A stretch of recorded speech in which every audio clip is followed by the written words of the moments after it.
the bin Ladens eventually had to withdraw. Bush's dad, though, stayed on as senior advisor to Carlyle's Asia board for another 2 years. As unseemly as it seems to know that George H.W. Bush was meeting with the bin Laden family while Osama was a wanted terrorist, well before September 11th. It's very discomforting for Americans to know that.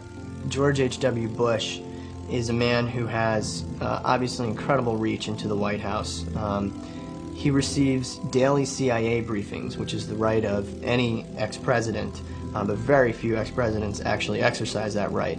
He does. And I think in a very real way, they are benefiting from the confusion that arises when George H.W. Bush visits Saudi Arabia on behalf of Carlyle and meets with the royal family and meets with the bin Laden family. Is he representing the United States of America, or is he representing an investment firm in the United States of America, or is he representing both? This company is about money. It's not about conspiracies to run the world or engineer political maneuvering and things like that. It's about making money, and it's about making a lot of money, and they've done very well. To get you on the record on this question, in the White House view, there's no ethical conflict in former President Bush and former Secretary of State Jim Baker using their contacts with world leaders to represent one of the most well-known military arms dealers, the Carlyle Group. The President has full faith that his family will conform with all proper ethics laws, and will act properly in their conduct. Okay, so let's say one group of people, like the American people, pay you $400,000 a year to be President of the United States. But then another group of people invest in you, your friends, and their related businesses $1.4 billion over a number of years. Who are you going to like? Who's your daddy?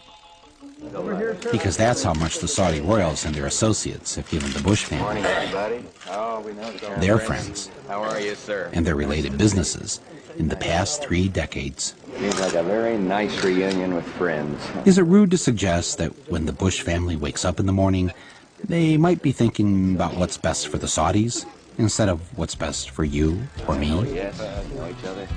Because $1.4 billion just doesn't buy a lot of flights out of the country. It buys a lot of love.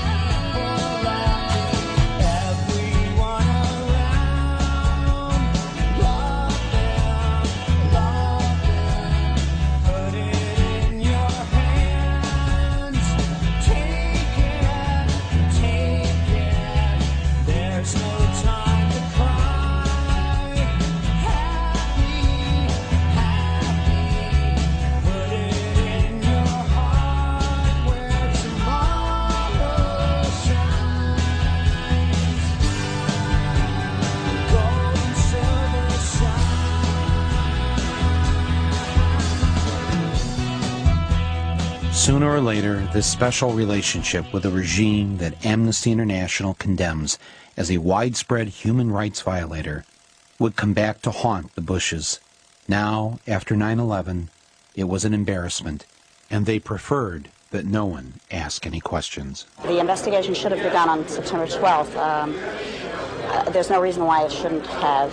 3,000 people were dead. It was a murder, and it should have gotten started immediately. First, Bush tried to stop Congress from setting up its own 9/11 investigation. It's important for us to not reveal how we collect information. That's what the enemy wants, and we're fighting an enemy. When he couldn't stop Congress, he then tried to stop an independent 9/11 commission from being formed. The president's position was a break from history. Independent investigations were launched within days of Pearl Harbor and President Kennedy's assassination. But when Congress did complete its own investigation, the Bush White House censored 28 pages of the report. The president is being pressed by all sides to declassify the report. U.S. officials tell NBC News most of the secret sources involve Saudi Arabia. We have given extraordinary cooperation with Chairman Keane and Hamilton. We haven't gotten the materials we needed, and we certainly haven't gotten them in a timely fashion. The deadlines we set have passed. Will you testify before the commission? This commission? You know, I don't testify. I mean, I'd be glad to visit with them. What it will do is the hole that's in my heart and has been in my heart since September 11th. I lost my husband, 15 years. I'm now by myself. I need to know what happened to him. I know what I got back from the autopsy. That man was my life, and I have no plan. I was taking a class, and they asked me what was I going to do in the next 5 years. And if I'm not doing something with this, I don't know what reason I have to live. So it's very important. Very important. Okay. Ignored by the Bush administration, more than 500 relatives of 9/11 victims filed suit against Saudi royals and others. The lawyers the Saudi defense minister hired to fight the 9/11 families? The law firm of Bush family confidant, James A. Baker. So we're right here in the center of three important American landmarks, the Watergate Hotel and office building, the Kennedy Center over there, and the Embassy of Saudi Arabia. Yeah.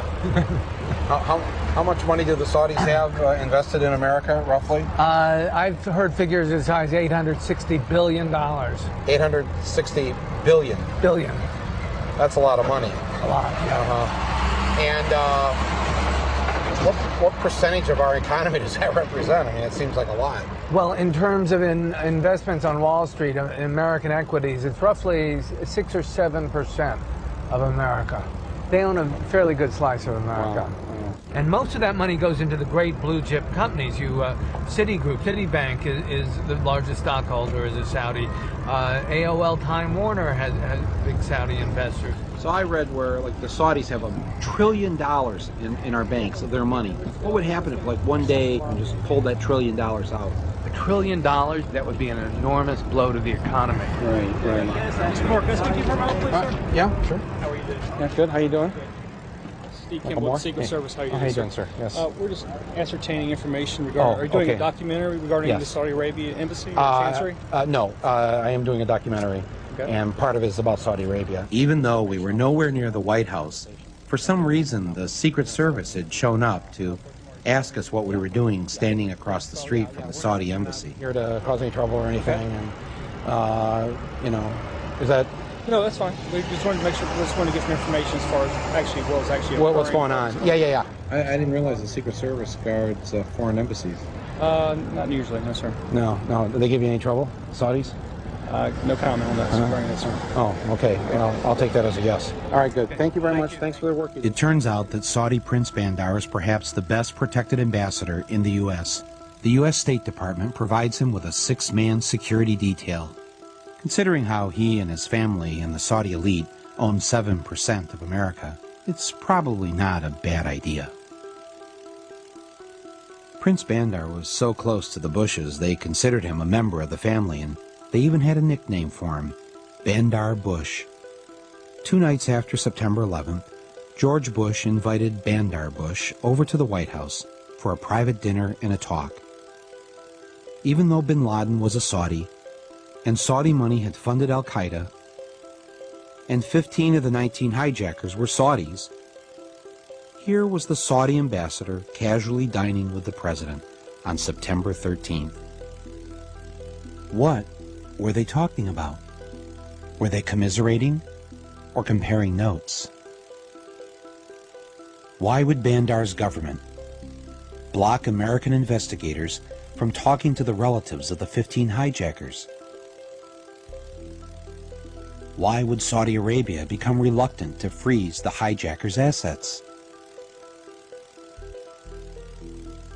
The two of them walked out on the Truman balcony so that Bandar could smoke a cigar and have a drink.